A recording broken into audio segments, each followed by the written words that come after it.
താങ്കള് വയനാട്ടില് കൈപ്പത്തി ജയിപ്പിക്കാനും അവിടെ കൈപ്പത്തി തോൽപ്പിക്കാനുമാണ് ചേലക്കരയില്.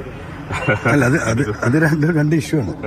പാലക്കാടത്തെ കാര്യം നമുക്കറിയാലോ. അവിടെ ഫാസിസ്റ്റ് BJP സംവിധാനം കടന്നു വരുന്നത് തടയണമെന്ന പൊതുസമൂഹത്തിന്റെ ആവശ്യം പരിഗണിച്ചുകൊണ്ട് തന്നെയാണ് അങ്ങനെ എടുത്തത്. മാത്രമല്ല, ഞാൻ പറഞ്ഞുകൊണ്ടിരിക്കുന്ന രാഷ്ട്രീയം RSSനും BJPക്കും എതിരെയുള്ള കേരളത്തിലെ CPM നേതൃത്വം പോലീസിനെ കയറൂരി വിട്ട് RSSനെ സഹായിക്കുന്ന സമീപനം.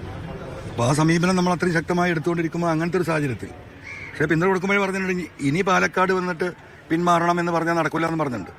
ഇത് പാലക്കാട് മാത്രമല്ല, ഈ പറയുന്നത് പോലെ തന്നെ കാസർഗോഡ് ജില്ലയിലൊക്കെ ഇങ്ങനത്തെ പ്രശ്നങ്ങളുണ്ടല്ലോ. അവിടെ നമുക്ക് നാളെ നമ്മളെന്തായാലും 140 സീറ്റിലും മത്സരിക്കത്തക്ക രീതിയിലുള്ള രാഷ്ട്രീയ പ്രവർത്തനമായിട്ടാണ് നമ്മൾ മുന്നോട്ട് പോകുന്നത്.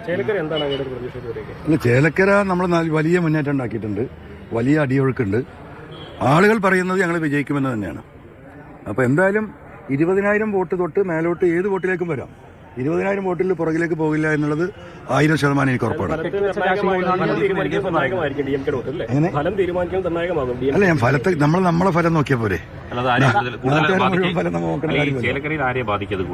ആരെ ബാധിച്ചാൽ എന്താണെന്ന് പക്ഷേ ഞങ്ങൾ പറഞ്ഞ ആശയത്തിന് എത്ര വോട്ട് കിട്ടും, കേരളത്തിലെ ജനങ്ങൾ എങ്ങനെയാണ് ആ വിഷയത്തോട് പ്രതികരിക്കുന്നത് എന്നറിയുക എന്നതിലപ്പുറം ആര് തോൽക്കുന്നു ആര് ജയിക്കുന്നു എന്നതല്ലല്ലോ അവിടുത്തെ വിഷയം. ആ ജയം കൊണ്ടും തോൽവി കൊണ്ടും ഒന്നും സംഭവിക്കാനില്ല ചേലക്കരയെ സംബന്ധിച്ചിട്ട്. കാരണം ഒരു ഭരണമാറ്റം ഉണ്ടാവാനോ സർക്കാരിന് പ്രതിസന്ധി ഉണ്ടാവാനോ ഒന്നുമില്ലല്ലോ. അപ്പോൾ പിന്നെ നമ്മുടെ ആശയപരമായിട്ടുള്ള ആശയങ്ങൾ തമ്മിലെ പോരാട്ടമായിരുന്നു. അതായത് പൊളിറ്റിക്കൽ പാർട്ടീസും പൊളിറ്റിക്കൽ നെക്സസും തമ്മിൽ യഥാർത്ഥ പോരാട്ടം നടന്നത് ചേലക്കരയാണ്. നമ്മൾ ആ പൊളിറ്റിക്കൽ നെക്സസിന്റെ വിഷയമാണ് അവിടെ ഉയർത്തിക്കൊണ്ടുവന്നത്. അതിന്റെ പരിണിത ഫലം അനുഭവിക്കുന്ന ഒരു മണ്ഡലമാണ്.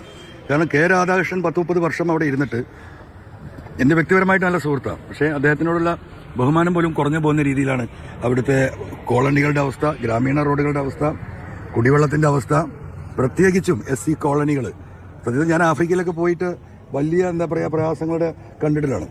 ആഫ്രിക്കയെ നാണിപ്പിക്കുന്ന രീതിയിലുള്ള കോളനികളുണ്ട് അവിടെ. ആഫ്രിക്കയെ വെറും പ്ലാസ്റ്റിക് ഷീറ്റ് വലിച്ചു കെട്ടിയിട്ട് മാത്രം ജീവിക്കുന്ന 10-20 വീടുകൾ, ഒറ്റപ്പെട്ടതല്ല. ഇതൊക്കെ പത്രക്കാർ കണ്ടതാണ്. അപ്പോൾ സ്വാഭാവികമായും അങ്ങനെ സംഭവിക്കാണ്ടായ കാരണം എന്താ? രാധാകൃഷ്ണൻ മന്ത്രിയോ MLA ആയാൽ അവിടുത്തെ ആളുകൾ പറയുന്നത് ഒരു സമരം നടത്തില്ല UDF എന്നാണ്.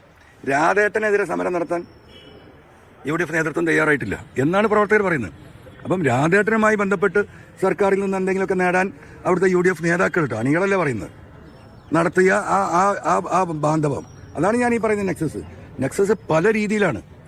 ചേലക്കരയിലെ നെക്സസ് എന്ന് പറയുന്നത് സഖാവ് രാധാകൃഷ്ണനുമായിട്ടുള്ള സൗഹൃദ ബന്ധം അത് മോശപ്പെടുത്താൻ, അദ്ദേഹത്തിന് ഒരു പ്രയാസം ഉണ്ടാക്കാൻ അവിടുത്തെ UDF നേതൃത്വം, അവിടുത്തെ BJP ഒരാൾക്ക് പോലും മുദ്രാ ലോൺ വാങ്ങിച്ചു കൊടുത്തിട്ടില്ല.